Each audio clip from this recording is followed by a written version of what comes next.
మీ అందమైన ప్రయాణం ప్రారంభించండి. 49 మీ తల్లిదండ్రులు కావాలనే కలలను సాకారం చేయడానికి సహాయపడుతుంది. Hi everyone, welcome to Suman TV.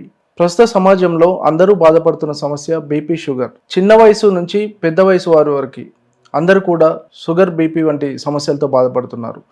మరి ఇలాంటి వ్యాధులు ఎందుకు వస్తాయి? దీన్ని నియంత్రించాలంటే ఎలాంటి లైఫ్ స్టైల్ ఉండాలి? ఇలాంటి విషయాలను ప్రస్తుతం మనతో పంచుకోవడానికి డిజిటల్ మీడియాలో ట్రెండింగ్లో ఉన్న డాక్టర్ విక్రాంత్ సింగ్ ప్రస్తుతం మనతో ఉన్నారు. ఆయనను అడిగి ఆయన మాటల్లో తెలుసుకుందాం. సార్ నమస్తే.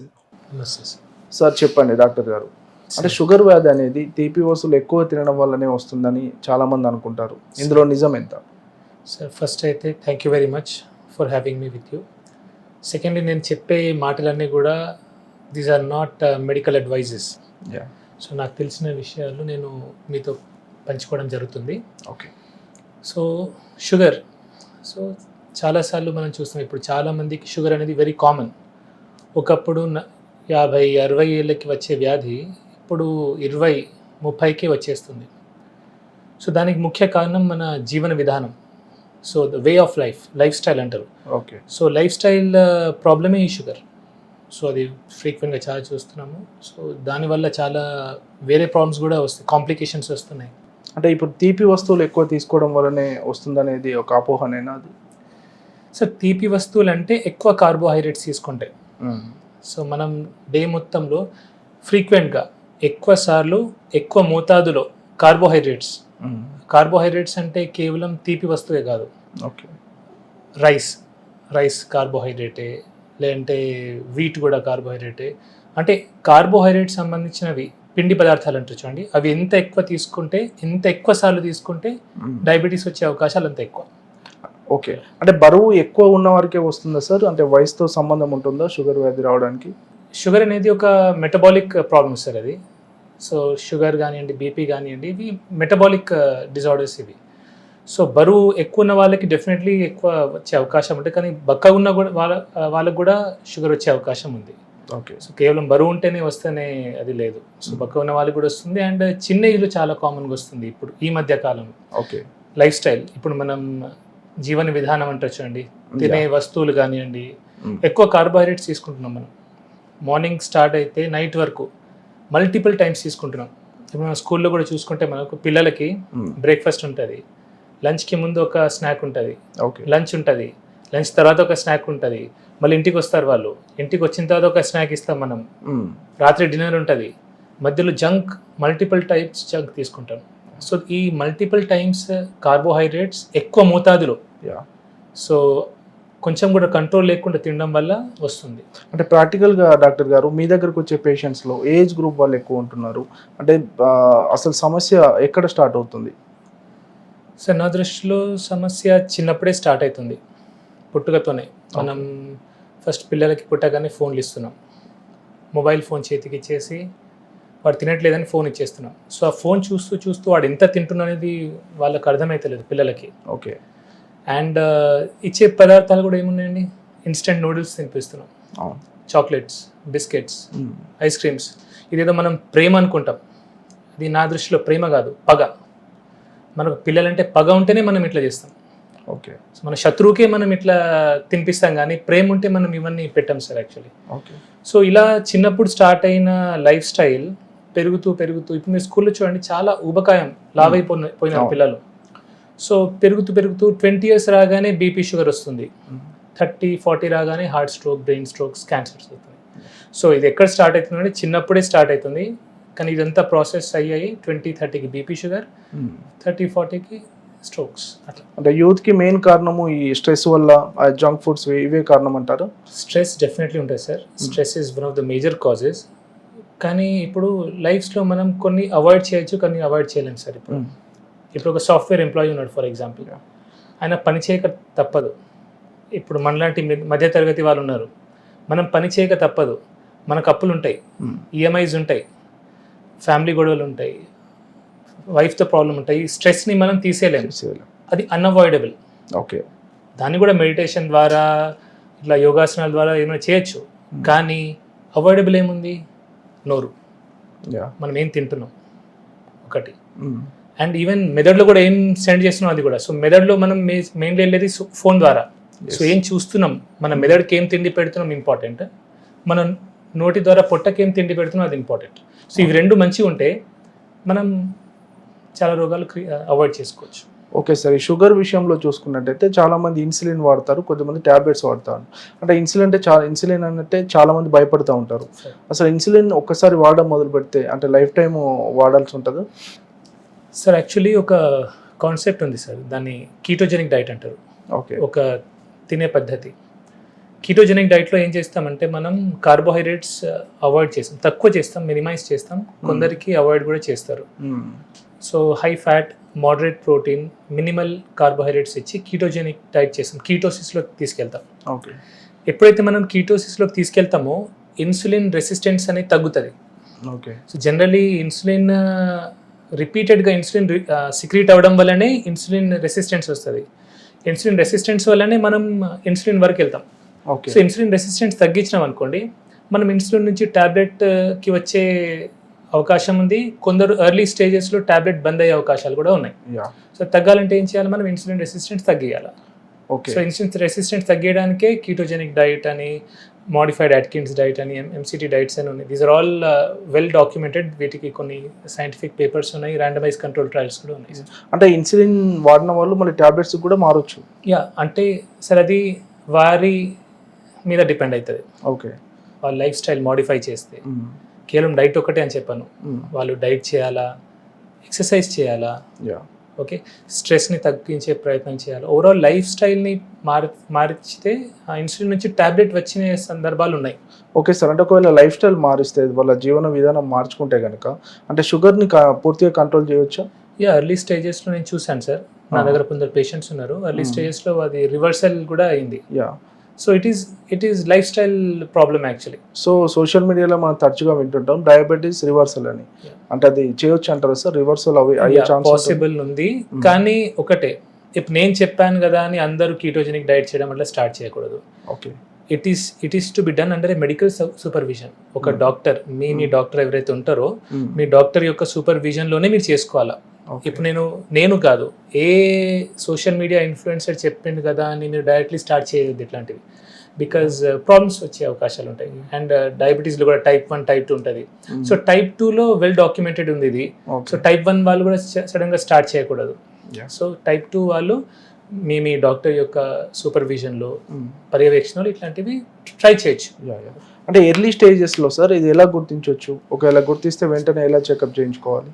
సార్ ఎర్లీ స్టేజెస్లో అంటే సిమ్టమ్స్ ఉంటాయి సార్, ఎక్కువ ఆకలి కావడము, దాహం కావడము, కొందరికి తిమ్మిర్లు రావడము, కొందరికి వెయిట్ లాస్ కావడము, multiple ways how you can. So but ఇప్పుడైతే లక్కీలీ స్క్రీనింగ్ చాలా ఎర్లీగా అయిపోతుంది, బ్లడ్ టెస్ట్ చాలా ఫ్రీక్వెంట్గా చేయించుకుంటున్నారు. ఒకప్పుడు లేట్ అయ్యేది, ఇప్పుడు ఎర్లీ స్టేజ్లో టెస్ట్ జరుగుతున్నాయి కాబట్టి ఎర్లీగా తెలిసిపోతుంది. అంటే ఇప్పుడు మనం ఎర్లీగా సార్ మనము షుగర్ కన్ఫర్మ్ అయిన తర్వాత ఫస్ట్ నుంచి కూడా మెడిసిన్స్ వాడుతూనే ఉండాలా? అంటే సార్ అదే చెప్తున్నా కదా sir, if life style modify చేసుకుంటే ఎర్లీ స్టేజెస్లో మనం అవాయిడ్ చేయొచ్చు, డిపెండింగ్ ఆన్ మీ సిచ్యువేషన్ ఎట్లుంది. అది చాలా మంది ఉంటారు వాళ్ళు డైట్ చేయలేరు. నా దగ్గర 2 రకాలుగా వస్తారు సార్, డైట్ చేయలేము సార్, నేను అసలు నాకు వీలు కాదు, మాకు వండడానికి ఎవరు లేరు, నాకు తినకుండా ఉండలేను, అన్నం తినకుండా ఉండలేము, వారు ఖచ్చితంగా టాబ్లెట్ వేసుకోవాల్సిందే, వేరే మార్గం లేదు. కానీ కొందరు ఏంటంటే సార్ నేను ఏమైనా కానీ సార్ నేను టాబ్లెట్ వేసుకోను, నా లైఫ్ ఎండ్ అయిపోతుంది. అంటే కొందరు పేషెంట్స్ ఉంటారు, నా లైఫ్ ఎండ్ అయిపోయిందా సార్, నేను ఇప్పుడే షుగర్ టాబ్లెట్ వేసుకోవాలా అని అంటారు. నేను వాళ్ళకి సజెస్ట్ చేస్తాను. సో నేను ఎప్పుడు కూడా నా దగ్గర వచ్చే పేషెంట్స్కి మార్గాలు చూపిస్తాను సార్. సో దే షుడ్, వాళ్ళకి ఒక ఇన్ఫర్మేషన్ ఇస్తాను. అంటే తక్కువ మందులు రాసి మీరు ఎక్కువ లైఫ్ స్టైల్ చేస్తారని విన్నాము. అది ఎంతవరకు సక్సెస్ అవుతుంది సార్? డెఫినెట్లీ సార్, చాలా వరకు బెనిఫిట్ అవుతుంది. ఎందుకంటే సార్ ఇప్పుడు ఏదైతే రూట్ కాజ్, మూలం అనేది మనకు తెలిస్తే మనం 10 మందులు రాయాల్సిన అవసరం లేదు. అలానే నేను మందులు రాయనని కాదు, మందులు రాస్తాను, ఏవైతే చాలా ముఖ్యం ఉంటాయో అవి రాస్తాను. ఎక్సెస్ పిల్ బర్డన్ ఇయ్యను నేను పేషెంట్ మీద, ఎక్కువ టాబ్లెట్స్ వేసేసి 10 గోళీలు అట్లాంటిది 1, 2, 3 అయితే మేజర్ కాజ్ రూట్కి ఉంటాయో. సపోజ్ షుగర్ పేషెంట్ ఉన్నారు, ఇప్పుడు ఇంతకుముందు చెప్పినట్టుగా షుగర్ పేషెంట్ టాబ్లెట్ డైట్ చేయలేనంటే షుగర్ టాబ్లెట్ ఒకటి ఇస్తాను. Yes, sir. అండ్ కొందరు heart patient, brain stroke patients ఉంటారు, వాళ్ళకి ఆస్పిరిన్, యాంటీప్లేటెట్స్ అట్లాంటివి ఇస్తాం. Yeah, okay. అంటే ఇప్పుడు డయాబెటిక్ పేషెంట్స్ రోజువారీ జీవితంలో 3 ఖచ్చితంగా పాటించాల్సిన సూత్రాలు ఏమున్నాయంటే? 3 ఖచ్చితంగా పాటించాల్సిన సూత్రాలు సార్. ఒకటి exercise. Yeah. First very important thing is exercise. ఖచ్చితంగా ఎక్సర్సైజ్ చేయాలా. ఎక్సర్సైజ్ చేస్తే మనకు ఆక్సిడేటివ్ స్ట్రెస్ తగ్గుతుంది బాడీ మీద, yeah. And mitochondrial health improve అవుతుంది. ప్రతి సెల్ లోపల మైటోకాండ్రియా అని ఒకటి ఆర్గనెల్ ఉంటుంది. ఎస్. ఇప్పుడు మనకు జనరేటర్ ఎలాగో ఈ ఆఫీస్కి, అలాగా సెల్ లోపల ఒక మైటోకాండ్రియా అని ఆర్గనెల్ ఉంటుంది. దాని హెల్త్ బాగుండాలంటే మనం ఖచ్చితంగా ఎక్సర్సైజ్ చేయాలి. ఓకే. సో ఎక్సర్సైజ్ చేయాలి ఒకటి. సెకండ్లీ డైట్ మీద మనం కాన్సన్ట్రేట్ చేయాలా. ఎక్కువ కార్బోహైడ్రేట్స్ తీసుకోకుండా మినిమల్ పెట్టుకోవాలా. Yeah.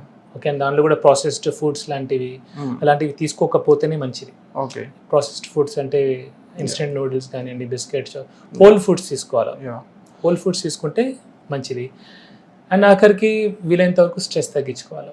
So Okay. Mental stress అనేది ఉండదు సార్, బికాస్ స్ట్రెస్తో కూడా షుగర్ అనేది కంట్రోల్ ఉండదు. ఈ మధ్య సార్ కొంతమంది సెలబ్రిటీలను చూసుకుంటే లావు తగ్గడానికి అంటే షుగర్స్కి ఇవ్వాల్సిన ఇంజెక్షన్స్ కూడా వాడుతున్నారు. దానివల్ల ఇమీడియట్గా కూడా లావు తగ్గుతున్నారు. అంటే ఇది కరెక్టే అంటారా? సార్ ఇది నా పర్సనల్ అడ్వైస్, నా పర్సనల్ ఒపీనియన్. Yeah. నాకు ఇట్లాంటివి పెద్ద నచ్చదు సార్. ఓకే. ఎందుకంటే ఒక ఓజెంపిక్ అంటారు అలాంటివి, దాని లాంగ్ రన్ సైడ్ ఎఫెక్ట్స్ ఏమున్నాయో మనకు తెలియదు. సో నిజంగా సెలబ్రిటీస్ అవి తీసుకున్నారా మనకు తెలియదు. ఓకే. చాలా మంది తీసుకున్నాను అంటారు, కానీ తీసుకో, వాళ్ళ ప్రమోషన్ కోసం వాళ్ళకి డబ్బులు వస్తాయి. Yeah. So just for money కొందరు చేయొచ్చు, అట్లా Yeah. తెలియదు. I'm just saying. Yeah. So అలాంటప్పుడు మనం గుడ్డిగా వాటిని చేయకపోతేనే. Yeah sir. అంటే ఇలాంటి ఓజెమిక్ ఇంజెక్షన్స్ అంటే షుగర్ పేషెంట్స్ వాడొచ్చు? నేనైతే ఇలాంటి ఇంజెక్షన్ సజెస్ట్ చేయండి sir. Yeah. My personal opinion ఇది, ఎస్ సార్. బికాస్ నేను అంత స్పెషలిస్ట్ని కాదు ఆ ఫీల్డ్కి సంబంధించి. ఓకే. నేనైతే నా పేషెంట్స్కి కొందరు అడిగారు, నేను I said it is not మంచిది కాదని చెప్పాను సార్, నా ఒపీనియన్లో. Yes sir. అంటే మీరు చూసుకుంటే సార్ టీలో షుగర్ వాడడం, దీనివల్ల షుగర్ అంటే టీలో షుగర్ వేసుకోకపోతే షుగర్ కొంత కంట్రోల్లో ఉంటుందని, ఇవన్నీ నిజమేనా సార్? నిజమే సార్. ఎందుకంటే మనం ఇండియన్స్ యావరేజ్గా మీరు ఎన్ని టీలు తాగుతారు సార్ రోజు? 3 times ఆల్మోస్ట్. 3 times తాగుతారు. 3 times మీరు షుగర్ వేసుకొని తాగుతారు. ఎస్.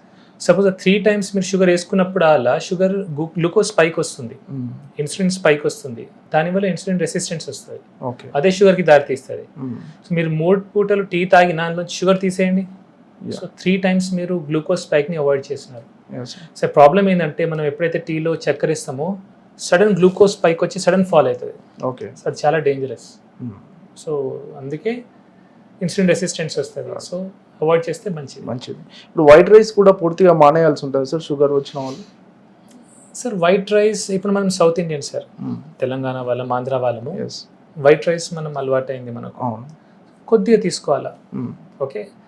నేనైతే వైట్ రైస్ని బ్రౌన్ రైస్ మీద ప్రిఫర్ చేస్తాను నేను పర్సనల్లీ. Yes sir. ఇది ఎందుకంటే బ్రౌన్ రైస్ లో ఫైటేట్స్ ఉంటాయి, ఫైటిక్ యాసిడ్ ఉంటుంది, and arsenic toxicity, arsenic levels కూడా కొంచెం ఎక్కువ ఉంటాయి బ్రౌన్ రైస్ లో. ఓకే. సో నా దృష్టిలో వైట్ రైసే బెటర్, కానీ తక్కువ తినాలా. అండ్ కొంచెం నెయ్యి వేసుకుంటే ఏమైతే అంటే దాన్ని గ్లూకోజ్ సడన్ స్పైక్ రాదు, స్లో ఉంటారు. అంటే డయాబెటీస్ పేషెంట్స్ బ్రేక్ఫాస్ట్ విషయంలో కానీ, లంచ్ విషయంలో కానీ, డిన్నర్ విషయంలో కానీ ఎలాంటి ఆహార నియమాలు పాటించాలంటారు? అంటే ఖచ్చితంగా ఇలాంటి ప్రోటీన్ కానీ ఇది వాడాలి? Definitely sir. ప్రోటీన్ ప్రతి మీల్లో ప్రోటీన్ ఉండాలి సార్. అది డయాబెటిక్ కానివ్వండి, హైపర్టెన్సివ్ కానివ్వండి, లేదంటే నార్మల్ హ్యూమన్ బీయింగ్స్ కూడా, నార్మల్ వ్యక్తులను కూడా, మనం అందరం కూడా ప్రతి మీల్లో ప్రోటీన్ ఖచ్చితంగా ఉండాలి. ఓకే. అన్ఫార్చునేట్లీ మనం ఇండియన్స్ సఫిషియంట్ ప్రోటీన్ తీసుకోవట్లేదు. కార్బోహైడ్రేట్ ఓవర్లోడ్ ఉంది, వెరీ లెస్ ప్రోటీన్ ఉంది. ఓకే. సో ఈ మెటబాలిక్ డిజార్డర్స్ అని దానివల్లనే బీపీ, షుగర్ రావడానికి మెయిన్ కారణం అదే. సో నేను నా పేషెంట్కి అడ్వైస్ చేస్తాను ఏంటంటే ప్రతి మీల్లో ప్రోటీన్ ఉంచుకోండి. సపోజ్ వెజిటేరియన్స్ ఉంటే వాళ్ళు పప్పులు తినొచ్చు, డ్రై ఫ్రూట్స్ తినొచ్చు, ఇలాంటివి తినొచ్చు, అండ్ ఫైబర్ కూడా తీసుకోవాలి వాళ్ళు. అండ్ నాన్ వెజిటేరియన్స్ ఉంటే ఎగ్స్ కానివ్వండి, మటన్, చికెన్, ఫిష్ అన్ని ప్రతి మీల్లో కొద్దిగా తీసుకుంటే ఏంటంటే హెల్తీ ఉంటాం మనం. సార్ షుగర్ని మామూలుగా సైలెంట్ కిల్లర్ అంటారు కదా, అంటే తెలియకుండానే బాడీలో ఆర్గాన్స్ చాలా నష్టపరుస్తాం. అంటే మెయిన్గా ఎలాంటి ఆర్గాన్స్ మీద ఎఫెక్ట్ పడుతూ ఉంటాయి సార్? షుగర్ వల్ల డయాబెటిక్ నెఫ్రోపతి, కిడ్నీ పాడవుతుంది, డయాబెటిక్ రెటానోపతి, కళ్ళు పాడవుతాయి, డయాబెటిక్ న్యూరోపతి, నరాలు పాడవుతాయి, డయాబెటిక్ కార్డియోమయోపతి, గుండె పాడవుతుంది. ఇవన్నీ కావడానికి కారణం ఏంటంటే మన బ్లడ్ లోపల only 4 to 5 grams of sugar ఉండాలి sir at any point of time. Yeah. So మనకు ప్రతిసారి ఇన్సులిన్ ఎందుకు రిలీజ్ అవుతుంది ప్యాంక్రియాస్ నుంచి అంటే Mm. బ్లడ్ లోపల 4 to 5 grams కంటే ఎక్కువ షుగర్ ఉంటే ఓకే. అది చాలా డేంజరస్. Mm. అదేం చేస్తుంది అంటే ఈ రక్త నరాలని డ్యామేజ్ చేస్తాయి, ఇన్ఫ్లమేషన్ అంటారు. Mm. సో ఇన్ఫ్లమేషన్ వల్ల ఏమైతే ఎండ్ ఆర్గన్ డిసీజ్ వస్తాయి. ఓకే. సపోజ్ కిడ్నీకి సప్లై చేసే బ్లడ్ వెజల్లో ఏదైనా ఇన్ఫ్లమేషన్ వస్తే కిడ్నీ పాడవుతుంది. Mm. బ్రెయిన్కి సప్లై చేసే బ్లడ్ వెజల్లో రక్తనరం లోపల ఇన్ఫ్లమేషన్ వస్తే బ్రెయిన్ స్ట్రోక్ వస్తుంది. ఓకే. గుండె దానికైతే హార్ట్ స్ట్రోక్ వస్తుంది. Yes. సో ఇన్ఫ్లమేషన్ తగ్గాలంటే మనం తక్కువ క్వాంటిటీలో కార్బోహైడ్రేట్స్ తీసుకోవాలి. Okay sir. ఇప్పుడు డయాబెటీస్ ఉన్న వాళ్ళు sir correct life style follow అయ్యి మళ్ళీ రివర్స్ డయాబెటీస్ అయిన సిచ్యువేషన్లో మళ్ళీ మందులు వాడాల్సిన అవసరం ఉండదు ఇక వాళ్ళకి? డయాబెటీస్ రివర్సల్ ఉంటే అవసరం ఏముంటుంది సార్? మళ్ళీ వచ్చే ఆస్కారం అట్లా ఏముండదు? వాళ్ళ లైఫ్ స్టైల్ మేనేజ్ చేయాలా Yeah. సార్? ఇప్పుడు సింపుల్ సార్, ఇప్పుడు మనకు తలనొప్పి వచ్చింది, తలనొప్పి గోలేసుకున్నాము. Mm. ఓకే, కాలు నొప్పి వచ్చింది, కాలు నొప్పి గోలేసుకున్నాం. Yeah. మనం తలనొప్పి లేనప్పుడు తలనొప్పి గోలేసుకోం కదా.